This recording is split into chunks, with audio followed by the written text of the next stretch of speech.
E aí, terceiro ano, vamos lá começar a correção do exercício de vocês. Capítulo 4, função exponencial, das páginas 205 até a página 213, tá bom? Que itens eu abordei com vocês agora nesse capítulo? Olha só, função exponencial, equação exponencial e inequação exponencial, tá bom? Para a atividade de casa de vocês, teve o desenvolvendo habilidades, a página 210, questões 1 e 4, tá bom? E os complementares da página 211 até a 213. O praticando, eu fiz a correção junto com a explicação do capítulo de vocês, tá bom? Então vamos lá, desenvolvendo habilidades. A primeira questão, ele traz o seguinte enunciado para nós. Enem 2013. Em um experimento, uma cultura de bactérias tem sua população reduzida pela metade a cada hora, devido à ação de um agente bactericida. Nesse experimento, o número de bactérias, em função do tempo, pode ser modelado por uma função de que tipo? Vamos lá. Pessoal, se o número de bactérias, em função do tempo, pode ser modelado por uma função exponencial, onde vai ser reduzida a metade, você pode escrever da seguinte maneira, ó. Nt igual a N0 vezes 2 elevado a menos T. Claro, por que menos T? Porque estamos dizendo que vai ser reduzida a metade. A metade é 1 sobre 2. Então, para mim não transformar isso aí em uma fração, eu deixo uma expoente negativa, ou seja, fica 2 elevado a menos T. Então, você observa que essa redução vai ser grande. Se essa redução é de escala exponencial, o meu gráfico vai ser uma função exponencial. Resposta item é, tá bom? Só leitura e interpretação. Não tem cálculo para essa questão. Na quarta, ele diz assim, ó. Um trabalhador possui um cartão de crédito que em determinado mês apresenta o saldo devedor a pagar no vencimento do cartão, mas não contém parcelamentos a acrescentar em futuras faturas. Nesse mesmo mês, o trabalhador é demitido. Durante o período de desemprego, o trabalhador deixa de utilizar o cartão de crédito e também não tem como pagar as faturas, nem a atual, nem as próximas. Mesmo sabendo que a cada mês incidirão taxas de juros e encargos por conta do não pagamento da dívida, ao conseguir um novo emprego, já completados os 6 meses de não pagamento das faturas, o trabalhador procura renegociar sua dívida. O gráfico mostra a evolução do saldo devedor. Então, ó, o saldo devedor no início era R$500. Um mês após, ele passou a ser 550. No segundo mês, chegou a quase R$650. No terceiro, passou dos 700. Então, você está observando que o valor, além do gráfico, a gente tem um saldo devedor que é os R$500, tá bom? E além disso, com a capitalização é composta. Lado composta por quê? Porque você observa que a cada mês eu estou calculando o juro do meu saldo devedor do mês anterior, tá bom? A gente conclui que a parcela mensal de juros está variando. Glauder, por quê? Porque, se você observar, no primeiro mês foi calculado um juro de R$50.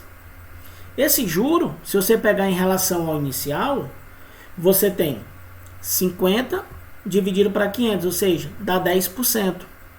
Se por acaso ele fosse aumentar todo mês 10%, então você teria, ó, 500, 550, 600. 600 aonde? No segundo mês. E quando você vai observar o segundo mês, você observa que ele já está quase no 650. Então, você observa que a minha taxa de juros, ela foi maior do que os 10%. Tá bom? Então, finalmente, a gente supõe que uma taxa de juros, aí, para calcular essa taxa, nós vamos calcular como ela sendo uma função, um valor de juros constante, a quanto? Ao inicial de 10%, tá bom? Ao mês, No período como é 6 meses, então meu tempo ele passa a ser 6.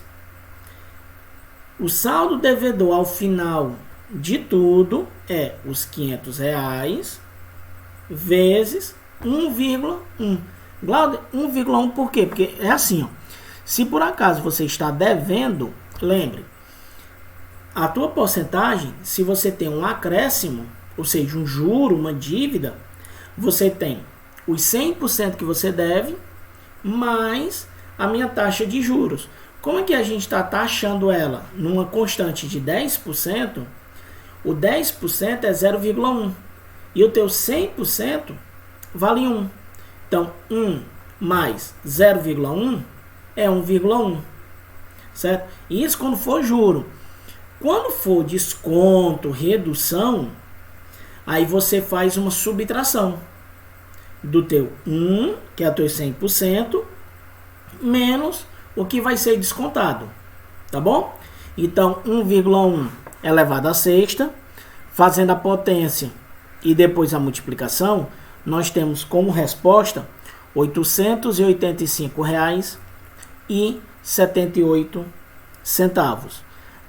Portanto, se a gente comparar esse resultado com o gráfico, a gente pode afirmar que a taxa de juros ela vai ser superior a quantos por cento? Ó? A 10. Tá bom?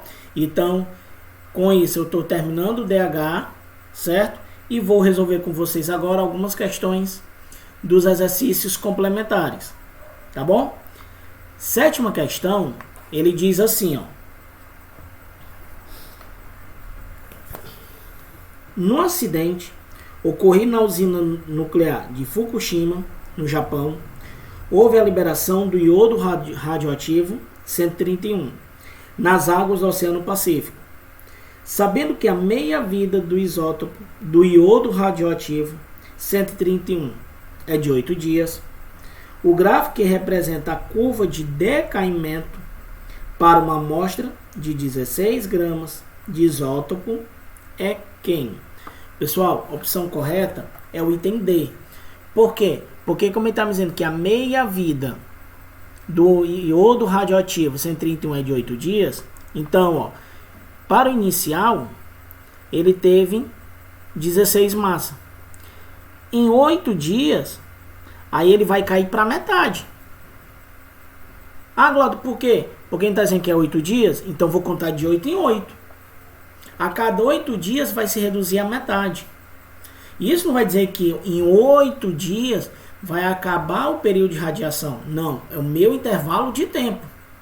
Então, ó, 0 é 16. Em 8 dias vai cair para 8. Aí com mais 8 dias, 16 vai cair para metade, que é 4. Aí 16 mais 4 vai para os 24. Ou seja, com 24 dias, o total de massa é 2.